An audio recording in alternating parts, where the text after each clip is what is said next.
should Donald Trump regain the White House, anything goes. Anything goes. And woe is us if we are so self-interested, so selfish, that we would not only hold our nose, but suspend our principles to support him again. Some of Geraldo Rivera's words before this election day. You spoke out. You are a former friend of Trump, you self-described. You know a lot of the members of this incoming cabinet nominees because of your time at Fox, and a long time and award-winning TV news journalist who I think most of our viewers know. Welcome back, Geraldo. Hi, Ari. How are you doing? Happy Thanksgiving. Happy Thanksgiving.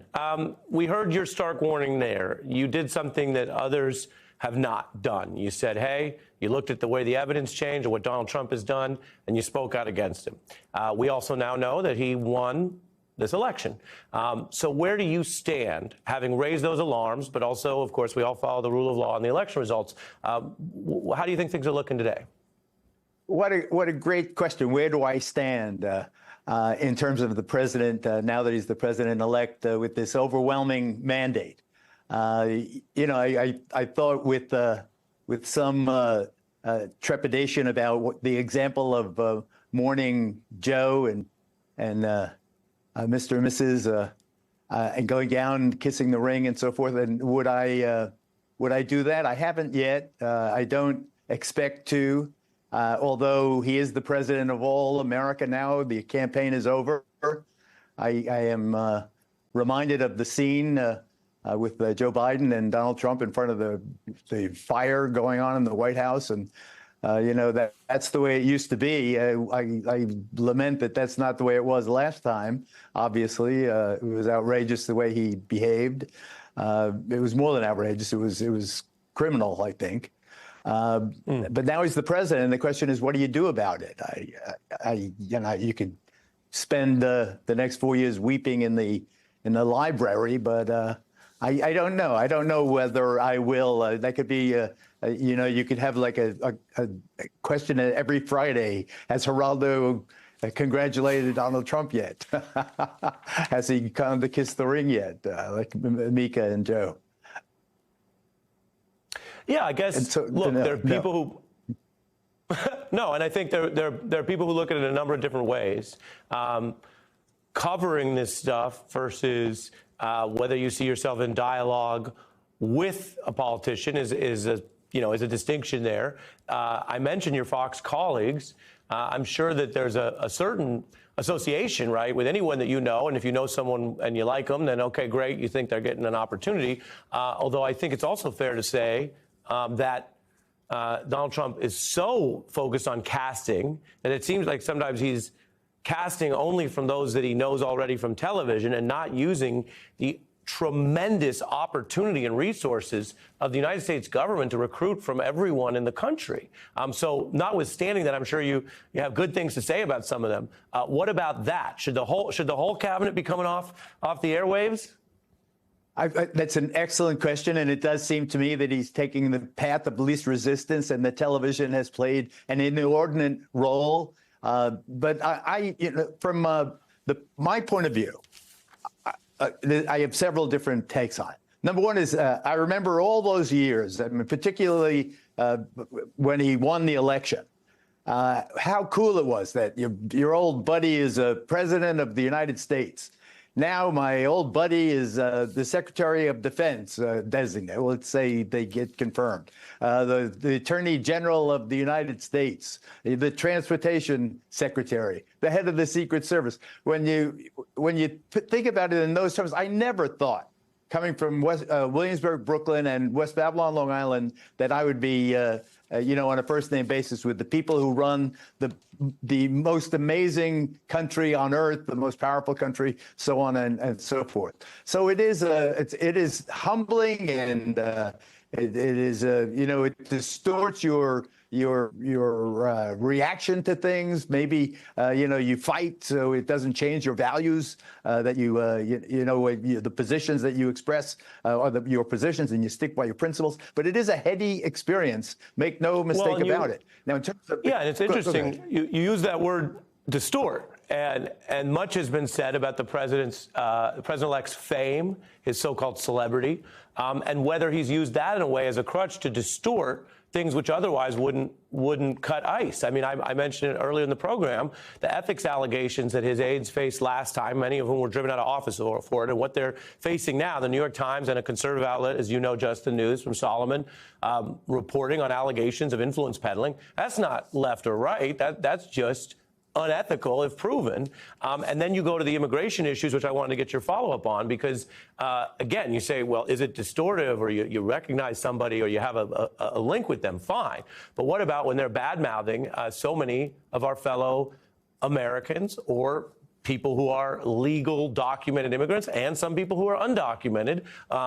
Take a listen to Geraldo, again, from that interview we did pre-election. This is what you said about some of that. It is absolutely imperative that people whose names sound like mine understand that this guy says that we are poisoning the blood of the country.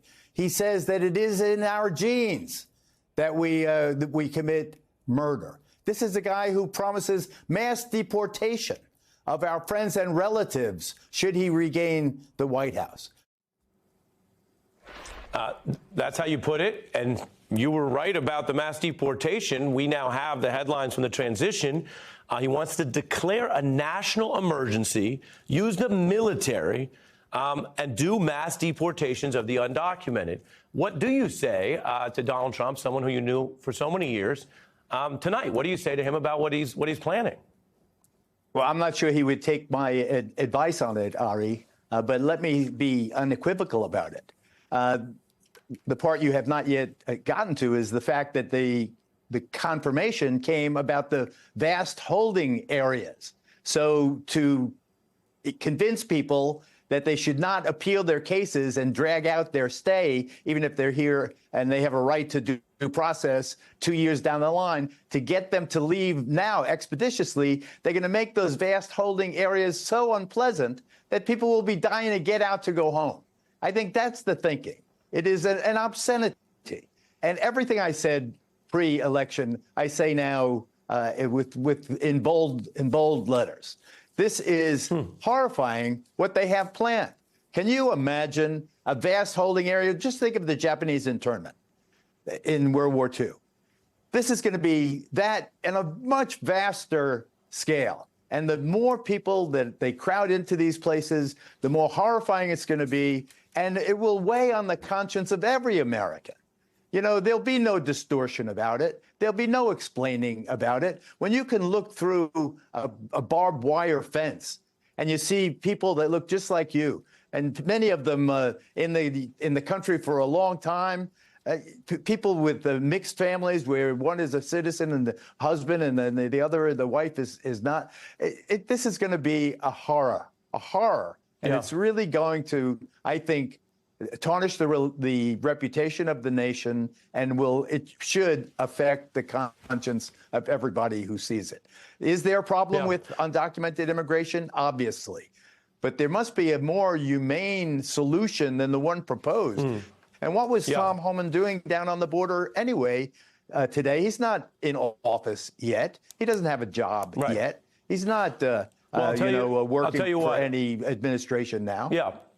I'll tell you what, Geraldo, number one, I think it's very interesting to get your take on all this, and I think people are listening to you, so that's striking, and we'll deal with it all together as a country. That's what we got to do.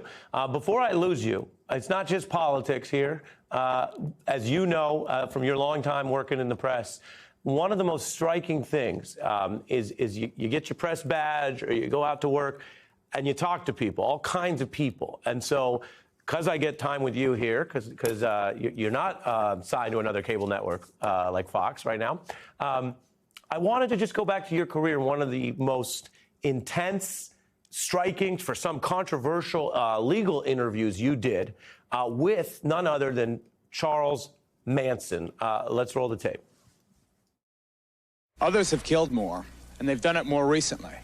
But Charles Manson is a name that has taken its place in American infamy. Do you feel remorse? I don't know what that is. You know what I think? that you are an evil person. Right, I'm evil. I'm terrible. You are Oh, terrible. yeah, I'm awful. Look me straight away in the eye. Do I look like I'm guilty about anything? You look more guilty than anyone I ever looked in the eye in my life. Really? You remember that interview? What can you tell us about that? Oh, What did you learn? And again, in the pioneering days of that earlier kind of rougher tumble TV, the interviews you did, the reporting you did, tell us about it. Well, Manson really did reek of infamy. I really thought he was a disgusting person. And the worst thing about Manson and his popularity was the fact that he was the biggest selling T-shirt in the country at that time. It was a bizarre perversion in pop culture where this mass murderer was a celebrity as well as a disgusting criminal. It really Manson spooked me more than most. And I did several specials on crime specials dealing with mass murderers, various ones, the prostitution murders in Long Island and so forth. It's a weird part of life, but I've always been able, Ari, and I think you must also have that release valve where you can be professionally engaged in something in a circumstance that is horrible or very unpleasant or repulsive or whatever it is, and you still have a kind of a distance.